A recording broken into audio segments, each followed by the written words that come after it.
I'm Jerika. I use she, her. I'm Haley, and I also use she, her. And I'm Air, and I use he, him. And this is Inside Check. Woo! Where we dive into the dungeon of your bad decisions to retrieve the treasure of wisdom. See, I don't dive into dungeons because they're mostly made of stone. I was going to say, that seems... dungeons. A dive seems like a potential health hazard, kind of like diving into the shallow end of a pool. Not advisable. Yeah. No, neck injuries abound. Neck injuries, I just picture the little, like, the bar sinister diving person. No dungeon diving. Anyway, it's fine. Cool. But we will crawl in our dungeons. It's much healthier. We will. Does anyone mind if I kick things off? As long as you don't kick me, go ahead. Never, ever would I ever. So I want to start off with the call out of the century, delivered by thehardtimes.net. And we have retweeted this because we felt so very seen. It's an opinion piece, an editorial, if you will. Please consider adopting an unwanted D&D podcast instead of starting your own. And basically, it's an entire Onion-style article where it's like, did you know there are hundreds of thousands of unwanted D&D podcasts out there waiting to be listened to? This year alone, a record-breaking 75,000 were created, which far exceeds the capacity of friends and family to be available to lie about listening to them. That was the line that got me. That line got me. Wrong. But one thing that I did want to say in defense of this pod is that it goes on to say that there are a lot of podcasts where a bunch of white men would like people to listen to them. So you got one thing going. This pod has Not men! Yay! Yay! Currently one man. Yay! See myself out. Yeah. We are only man, not men. So, Yay! Indeed. yeah. We are not do the legion, compassionate anyway. thing and save the life of a friend group who thought Saving Bros was the most hilarious name in the world for a podcast. Oh, no. Oh There's some no! really- Although, I mean, ours isn't that much better. It's cute. I like it, and I will defend it. Oh, okay. Because then we But get yes, to it say, is a very funny article. I suggest you check it out. And if you don't have a D&D podcast, you can do it without tears. That's my. But that's there's my obligatory dungeon weeping, apparently, if Just- you do have a D&D podcast. as you read it, somewhere in the universe, know that we're crying. Yeah, and every star you give us on iTunes, we stop crying. Yeah, it helps It's true. balm the wounds of our soul. It's true. Once we get to 6 stars, the tears just dry right up. Yep. You know I'll what's never... a great podcast? Sawbones. Hey! Not a D&D podcast. I mean, not yet. Not yet. I mean, that's where the Adventure Zone came from, I guess. Yeah. Sydney and Justin just play clerics. Well, but the thing is that Justin plays the dip, so... Well, Sydney's the knowledge domain cleric and / life domain cleric, and Justin is the trickster domain cleric. Oh, I see. So he actually does know about medicine. He's been faking this whole time. This whole time. That's the trick. Gasp. Gasp. Mouths gape.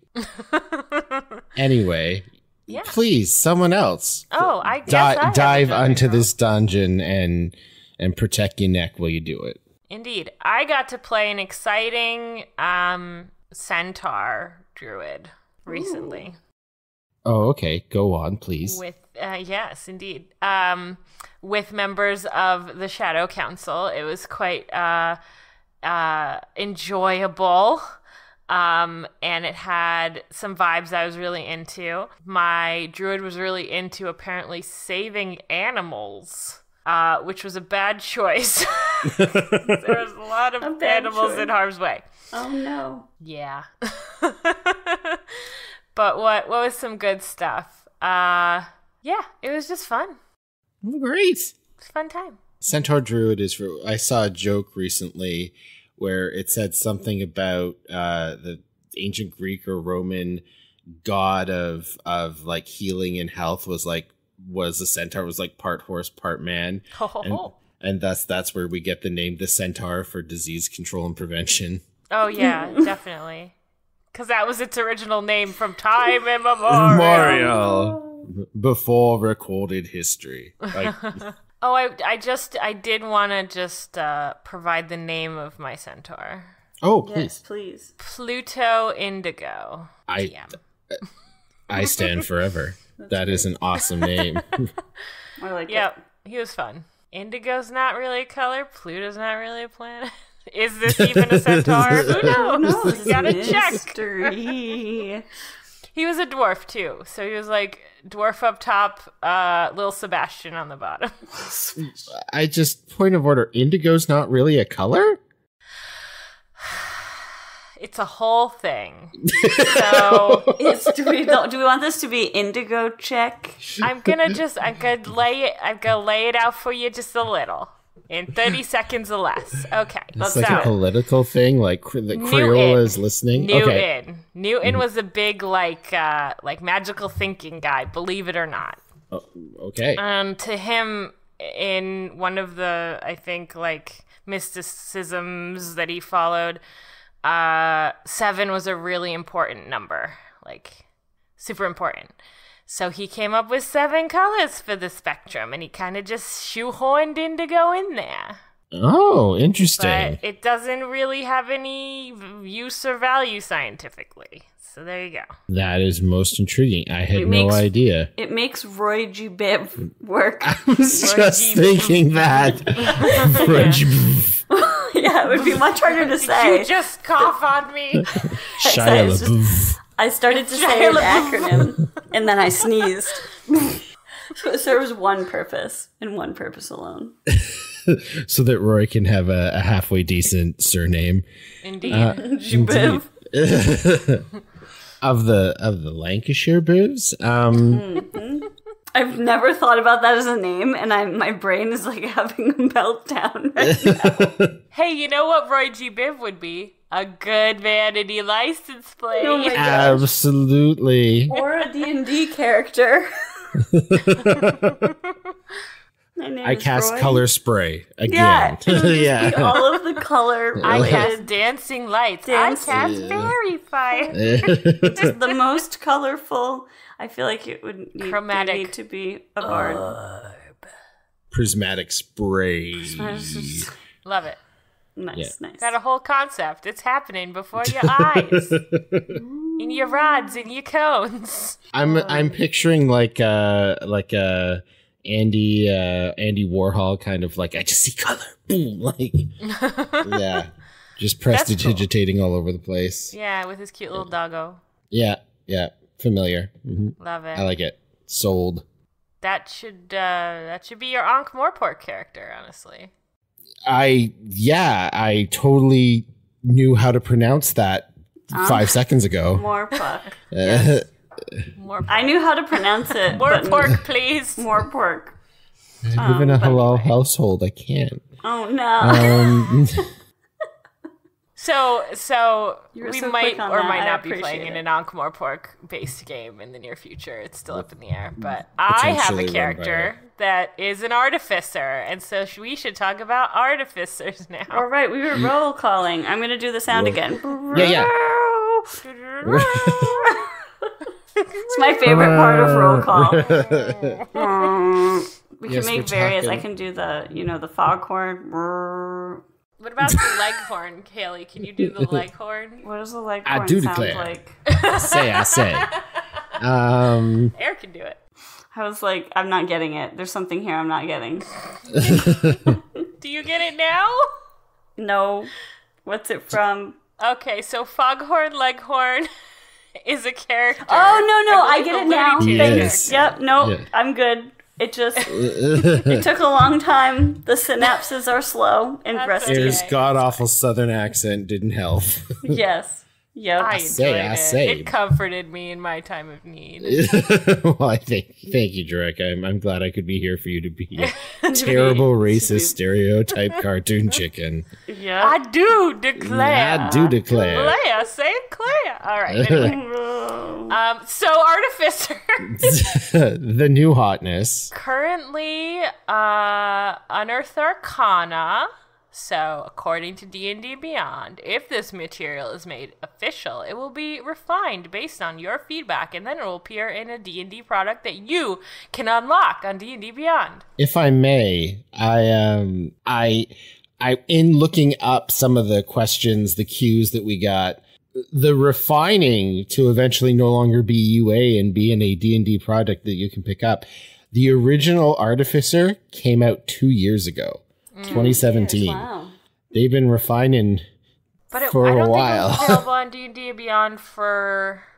No. Recently it was. Yeah, the most recent version of it, because they've been toiling on this one for a while. Yeah, honestly, I really like the concept. I think it's really cool. It's like, so they talk about arcane science. So your sort of magical, your connection to your magical powers comes from your understanding of, well, building things. Is that science? Yeah, sure. Engineering. It's more like engineering. Invention? Yes. Yes. So when you're talking about base artificer features, you got things like magical tinkering, infusions. They can also spell cast. And then there is a specialization. Okay, so there are currently 4 subclasses. And each of them has a crafting feature where making something in a specific category costs less and it takes less time. So, for example, the alchemist, if you craft a magic item that in the potion category, it takes you 1/4 of the normal time and it costs you half as much of the usual gold. So that's pretty cool. It's almost like the wizards for the wizarding schools. They get they can transcribe spells faster and cheaper. Yes. They can craft faster and cheaper. The artificers, I really like that kind of, That's cool. And so the alchemist gets a homunculus at level 3, which is like a little like companion. The archivist gets a telepathic advisor. An incorporeal AI, yeah. Cool, Ooh. great. Just mix that in with a little divine what's his face on it. Oh no. Asmar? Asthma? Yes. Okay. Give yourself a Asimar artificer, and you're just gonna hear all the words all the time. Constant noise. Indeed. The artillerist gets a cute little cannon, and this is the one I picked because I just want to be Torbjorn all the time. It's called a turret. It's fine. Same thing. But it's absolutely the Torbjorn specialty, yeah. Yeah, definitely. I'm You just can gonna see be them like hammering them into existence. in combat, just like cursing at my turret. It's fun. And then the battlesmith is the last one, and they get an iron defender Interesting. friend. So this is really like a Robo lot friend. like the Beastmaster Ranger. Is it a metal Or like animal? some of the wizards, they have like a friend that they get to.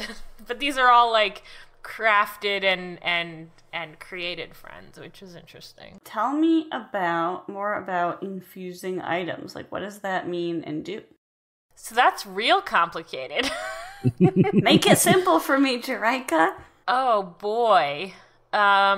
So you get to pick infusions. I believe at your first level you get 2 or 3, and then you get one at I think 4th and 7th and 12th. So you get one like every couple. And so basically there's a couple ways you can go.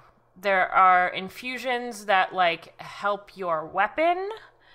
There are infusions that help your defense. There are fun infusions like many-handed pouch. Just use your imagination. And then there is a really complicated infusion called replicate magic item. Interesting. Where you can make a copy of a magical item. Oh, that's cool. And there are a ton of options there. I would almost say, like, if I were to try to, like, 30,000 foot elevator speech it, infusions are to artificers what invocations are to warlocks. Yeah. It's like, Okay. the invocations let you kind of beef up your warlock spells or your warlock class features in some way.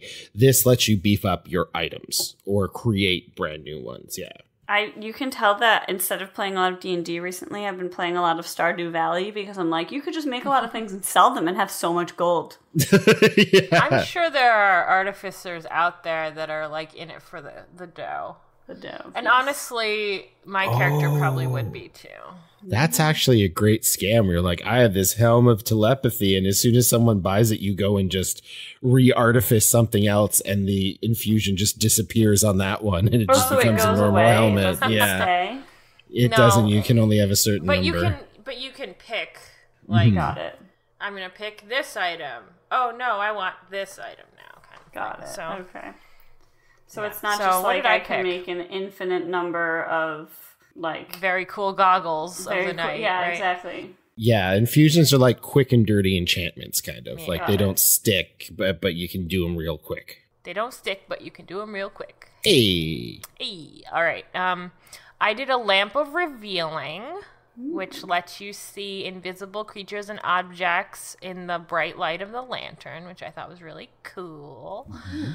Bracers of Archery, because my character is a dex monkey, I guess is a word people use. There's another one. Behold the majestic dex monkey. Yeah, right. What was the other one? Oh, Gloves of Missile Snaring.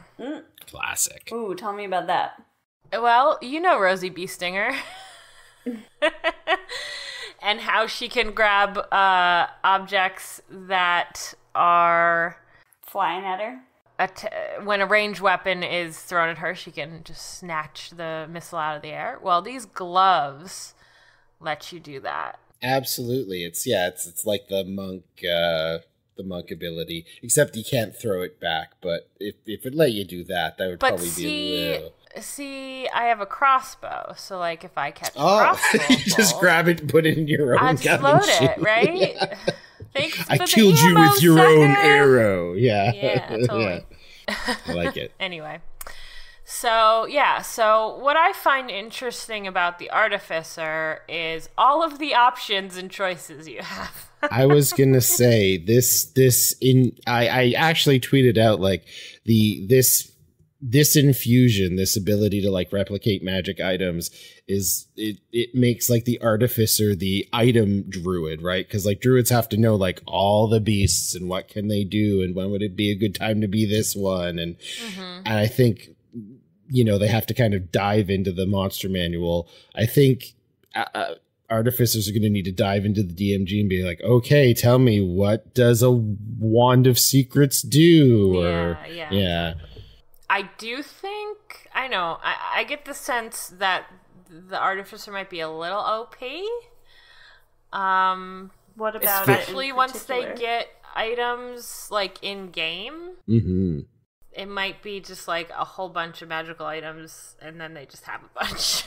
But I guess like because you have a limited number of slots you can attune to. So that's one way to kind of curtail it. Actually, that's the fun thing. Their capstone ability, their 20th level ability, Soul of Artifice, lets them attune up to 6 at any one time. Yes. And what's the current? 5? 3. 3. Okay. So you can have twice as many. And for every one you're attuned to, you get a +1 bonus to all your saving throws. So that's pretty good. Like at 20th, yeah. So it's super powerful, but it's also seems less a little OP. Please nerf, but don't, because I want to play it. There are some things when I was initially looking through this in terms of the OP-ness. No, that's not a thing we're going to say anymore. Yes. The overpoweredness of the archivist, because this artificial intelligence they get, it's like in an object, but they can manifest it as like an incorporeal spectral presence that floats around, that they can like see through, that they can move around from them. But moreover, it can attack with its like its own special cantrip that scales like other cantrips do. Plus, you can put spell slots behind it to have it do more damage like so imagine a divine smite that you can do from 300 feet away and you don't even have to be in the room it's happening in. Like, it's utterly ridiculous. Somewhere else. Yes. That I was kind of like, that might be a little bit too good. I was looking at how the artillerist features relate to feats, because I love feats. I don't have a foot fetish. Thank you very much. All right, cool. Or maybe I do. You don't know. All right. So It's a mystery. it's a mystery. All right. So you get this turret. If you have your smith's tools, you can take an action to just summon a medium turret. And then you have, I believe it's a bonus action. You can use one of the turret's abilities. But you have to specify what flavor of turret you're summoning. So there's Flamethrower, Force Ballista, and Defender. So the most interesting one to me was Force Ballista. It makes a ranged spell attack originating from the turret at one creature or object within 120 feet of it. On a hit, that target takes 2d8 force damage, and if the target is a creature, it is pushed up to 5 feet away from the turret. And if you call right now, you'll get 2 of them. You have a great voice for that. I've been told one of my first jobs, I was set to do like promotional stuff for some software we were developing. And so I had to like do a software demo to sell it. And I just naturally fell into tell him what he's won, Johnny voice. And they were like, that was really good. And I was like, I don't know that it is. Anyway. I'm not sure. I'm going to sell you with my voice on how terrible it is. This is super meta. Let's keep talking about D&D. Anyway. Just have to pay shipping and handling. Okay, I'm done. Cool. I like it. And then, Haley, just because you're so prescient, at 14th level, you do get 2 of them. Nice. Do you have to pay shipping and handling, or is the second one free? Actually, it says right here that it is absolutely free. Nice. For a limited time. I'm going to call right now. You can also now summon a second turret for free. And must finish a long rest before doing so again. Void where prohibited. Check your local listings for details. Check your DM for details. Oh, read that DM. Read him for filth. Woo. What kind of games are you playing in? Oh, drag games, it's fine. As this is the new hotness in the world OD&D, I got a couple cues for us lined up in the cues channel. So the first question we have up coming from the role-playing games section of Stack Exchange is it possible to counterspell the Artificer? The reason this person asks this is part of the flavor text in the spell casting feature for the Artificer says, to observers, you don't appear to be casting spells in a conventional way. You look as if you're producing wonders through various items. And the person said the counterspell spell implies that you have to be able to see a creature within 60 feet of you casting a spell. So if most traditional casters like sorcerers, wizards, and warlocks don't know that this is spell casting because they're used to more traditional ways with finger waggling and weird words, would they even know to counterspell you? Would they even know what you're doing is casting a spell? Jerika, thoughts? First of all, I think that there is information sharing in the world of D&D. And I think there's probably tomes related to how artificers do their work. As there are probably tomes about, ways to waggle your fingers and or wands if you're a warlock or a wizard or a sorcerer or whatever. So I do think that people would be aware that certain types of people could produce magic via tools. And I think that maybe the way a wizard casts their spell is different than the way the sorcerer casts their spells, to the same extent that the difference between the way a wizard casts their spells and the way an artificer casts their spells are different. I think they were trying to do a flavor thing here and not prevent people from counterspelling. I mean, if a bard can cast a spell by singing a jaunty tune, indeed, and that's counterspellable, which is Yes. totally a word, I think it's absolutely fine. I do wonder if it's like procedural versus declarative knowledge. I wonder if the wizard has like read about artifice, but if they were to see it out in the real world, would they be like, why is that person, turning that screw on that weird box while people are dying around them? Yeah, I feel like if you want to play it that way, that's fine, and the DM can choose to give your counterspell a higher DC or whatever. Or maybe like you have to try a few times, like maybe like during your social session, like your bard or whatever is like trying to counterspell the blacksmith, the local blacksmith, to see like, are you casting a spell now? Now? Are you casting a spell now? I'm just making a sword. And then you have like some reason, I guess, why you would be overcoming this obstacle that you're putting in front of yourself for no reason. I don't know. Yeah, I think that it opens itself up really nicely to how you want to flavor the world that you're in. Like, are artificers common? If they're common and you would have known them or seen them, met them, whatever, then yeah, I think you counterspell. But if this is like the first artificer you've ever met, like maybe they need to do some sort of a perception check or insight check. Right. The answer to all to problems. see if they can determine like anything about this. Quality name for a podcast. Yeah, but I mean, the thing is, we aren't having this conversation with bards, right? Yeah. So, like, how common are bards? Well, they're pretty common. I'm guessing that classes are kind of as common as each other. I mean, there might be, like, first tier and second tier, where, like, you fighters, you wizards, you whatevers are more common, and then maybe like your sorcerers and your bards and your artificers. Well, I'm the artificer, guys. I can make you really cool hats. Yeah. Oh, look, there's a third tier now.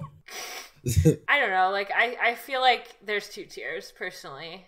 I am not actually. I like the artificer. Don't get me wrong. I just feel like they're the new kid on the block, and they're taking some guff for it that they probably don't deserve. I hear you, because I think because they were introduced really recently, I believe they're the first new class. There's still the Mystic kind of came along before them, but was met with a lot. Know anything about the Mystic? Okay. It was met with not a lot of success. The Artificer has fared better, which is, I think, why they keep iterating on it. I see. So yeah, I think that people are making suppositions based on the fact that this is a new class to us, but I personally don't think that the intention is to have it be a brand new thing in the world. So what they're really doing is metagaming. Well, they're retconning. Yeah. Which is a subset of metagaming, I suppose. Intriguing. Is there another question? There is another question. Let's go right back to the RPG section of Stack Exchange to talk about something that I didn't realize when I was first reading through the Artificer, but I think is kind of cool. The question here is, do all Artificer spells have a de facto material component? And the reason is, part of the flavor text, again from their spellcasting feature, says you must have a spellcasting focus, specifically thieves' tools or some kind of artisan's tools, in hand when you cast any spell with this spellcasting feature. So that means even if the spell does not have a material component, you do have to cast it through your tools, no matter what, which I thought was kind of interesting. The tools are meant to be your arcane focus. But for an arcane focus, it's only needed if there's a material component. If it's just like a verbal, you can just say it and go. But for these guys specifically, even if it's just a verbal, for these folks, even if it's just a verbal spell, they still need a hammer or a paintbrush or something in hand. Let me run this one by you. All right. Druidic focus. Mm-hmm. I don't know if this is true, but I don't think there's any indication that having a druidic focus is related to I mean, it just lets you be special, basically. Yeah, they have various flavors of like the holy symbol for clerics, the druidic focus for the arcane focus for the other folks. Bards can use musical instruments. So I think it just lets you do what you do best. And I don't think, again, I think this is picking nits. Yeah, it's just the thing that makes you special. It's Sailor Moon's transformation brooch. If she doesn't have it, she can't be Sailor Moon. If she has it, she transforms. It's fine. Serena no longer. She is now the guardian of the moon. Yeah, sorry, I can get pretty deep into rules minutiae, so I'm not angry at you. I'm angry at the person on Reddit. No Stock Exchange, whichever one. I bet they posted it on Reddit too. Which is probably why I picked this question. Oh, it's fine, bud.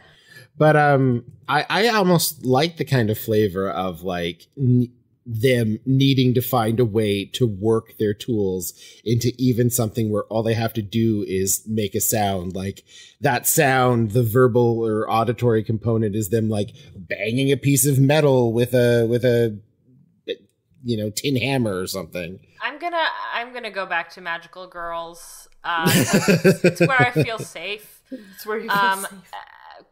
Cardcaptor Sakura much? I love her. So she basically has a giant hammer.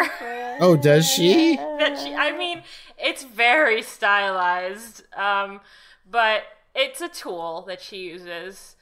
She has to hit the cards. And she hits the cards. She activates the cards with it. Whatever. So, okay. I see it kind of like that, where like you are interacting with some weave element with your tools, and producing the effect you want. Jerika, could this be the class that most represents a magical girl style class in D&D? Isn't that a great question from left field? I mean, you could. Magical girls come in many shapes and sizes and forms and whatnot. So I could see druids also, being that. I could see sorcerers being that. Obviously, bards, like, there's a lot of, like, rock star magical girls out there. But I think that perhaps the Artificer passes the magical girl test in that it could be used to be the basis of a magical girl build. What about clerics? Can clerics be magical girls, too? I'm a magical girl. I am very excited to see what comes of this. Now, you have made an artificer. They all all the different artificers have different companions, so it just works even. It's my Caro, goodness, you could have homunculus. Yeah. There was a character in the game I mentioned in my dungeon crawl who had a homunculus sloth that was flying, and I was like, oh my gosh, beautiful. And now it just occurs to me with Haley's comment that was an anime companion. Yes, Kiraveros is very happy about it. Your artificer, did they have any magical girl like DNA in the mix there? Are they going to now that you know it's such fertile ground? I'm gonna have to think about that, because my artificer draws heavily on the Bishonen vein of anime, and so Bishonen tend to be in opposition to the magical girl. I've never seen an anime where the magical girl and the Bishonen are one and the same. I recall Shoujo Kakume Utena. Revolutionary Girl Utena, where she was basically besieged by Bishonen. They were all bad. Besieged. They were coming from the left and the right and the center, and it was not good times. It was not. They looked pretty, but they were not nice. So yeah, I'm gonna think about that one. You think about like Aerith, right? Like she's kind of magical girl, and then you Sephiroth is your Bishonen there. So that wasn't a great relationship. No, not. Yeah. So So the answer is I don't know yet. It's an interesting exploration. I feel like we need Jay here. Is Miraculous Ladybug an instance of because I'm led to believe in the lore that their powers are equally, like they come from the same source. It's not like, you got your Sailor Moon and Tuxedo Mask and they're two different things. They're like, well, who's the Bishonen in that case? This is the thing. They have this cat. Cat Noir. You're saying Cat Noir and Ladybug? Cat Noir is not a Bishi. He's just a regular old shonen. Oh, You need long hair to be a Bishi usually. Oh, really? Yeah, usually. Man, I can't keep up. And you have to be a little older, I would say. Yeah, he's just a regular old shonen. Anyway, it's fine. Sure. It's a good question because there might be some other characters in that show that would display more bish. Welcome to our newest segment on Insight Check. Sorry, Shonen Tell. I think Shonen Tell. It's too much. No. I like it. I know way too much about this, and I've thought way too much about this. I want to watch Sanity. Cardcaptor Sakura now. It's a good. I just want to watch it again. It's just my favorite. Show. I love it. Indeed. Yeah. Okay. What's the next question? We are also All right. Stuck down this rabbit hole. Our last question, again coming from the RPG section of Stack Exchange, asks, can a gnome battlesmith artificer ride their iron defender? So the battlesmith gets basically a robot companion that's shaped like an animal. And because the gnome is small and the iron defender is medium, it meets the requirements for all the kind of mounted combat rules and whatnot. So they're saying, can I basically ride around on my robot? And I don't even care what the rules say. The answer is yes in my game. Indeed. And I feel like you could even have a case where maybe you constructed your iron defender with a front door. And so you could ride inside it. If you this is want the to. most Bring that anime class. Apparently, Artificers are the anime class. Jay is going to hear this and he's going to go 180 on He's going to Artificers. weep. He's going to weep be a like, single tear. Yeah. It's going to dangle from his cheek, bulbous at one end, a straight line going up. Just down, yep. His eyes will become all distorted and large, full of tears. Yes, absolutely. As per usual. Yeah, that's what my tears do. But I won't cry if you give us 5 stars on iTunes. 6 stars. 7 6 stars. All the stars. Every million star. Okay. An entire galaxy. Haley, do you think that people should be able to ride on their giant iron golems? I think that as long as they're an appropriate size to ride on their... Because it would be really silly if you had, like, a small animal and you were just, like, pretending like you could ride on it and you were just, like, scooting your feet along, scooting your feet along on the ground and being like, I am having such a nice ride while you all walk. And everyone's like, you're just walking. Yeah. That would be fun flavor, though. It would be fun. I wonder if you could just have your person create like a giant, like an animal that wouldn't necessarily be large. Like, could you just make a dog that's really, really big? Well, so the Iron Defender is specific and it's medium. Oh, okay. So it's okay. So you'd have to be a small creature. I think it takes... I mean, it's negotiable, obviously, but when I hear Iron Defender, I hear, like, human with less definition. If you know what I mean. Yeah. Got it. I thought these were animal-shaped. It does. This metallic creature resembles a hound, a cougar, a bear, or another four-legged creature. Well, you know, a cougar is a human. I'm just kidding. Yeah, it's true. Jerika.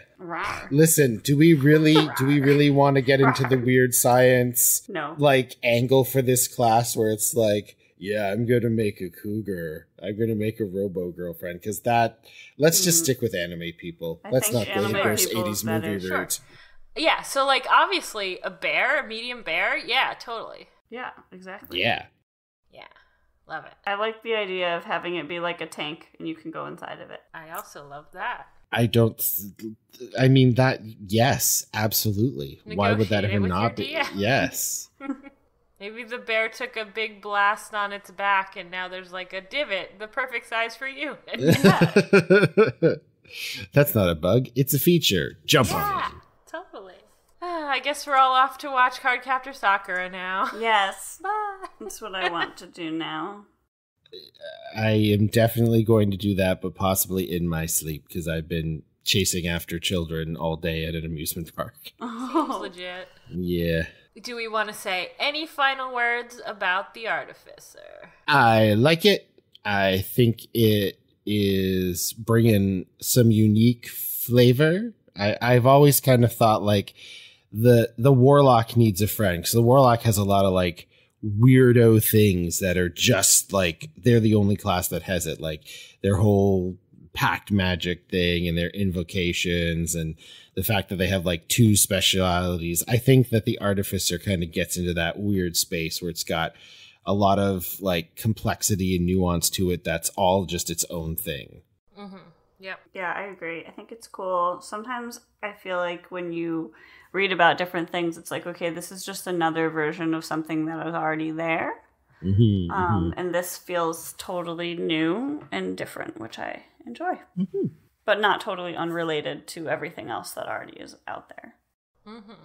Thanks for joining us for this episode of Insight Check. We really do appreciate you listening to us because we do realize, and we realized before, that there's a lot of options out there. So we do appreciate you taking the time to listen. If you feel like you want to, you can rate us on iTunes. It does help the visibility. You can also interact with us on our Twitter account at Insight Check Pod, and there's a link from there to our Discord. So, this is not just a one and done. You can come and chat with us. We would love to do that. It sounds like fun. We also would like to thank Vince Vept for our intro music. And also our outro music. It's the same song. It's called Never Stand Alone. There's a karaoke version and a lyrics version. So go get it. We'd also like to thank Amy T. Falcone for our social media branding faces. They're lovely. And that is everything I'd like to say about that. Answering your cues from our collective A's. This was Insight Check. Check.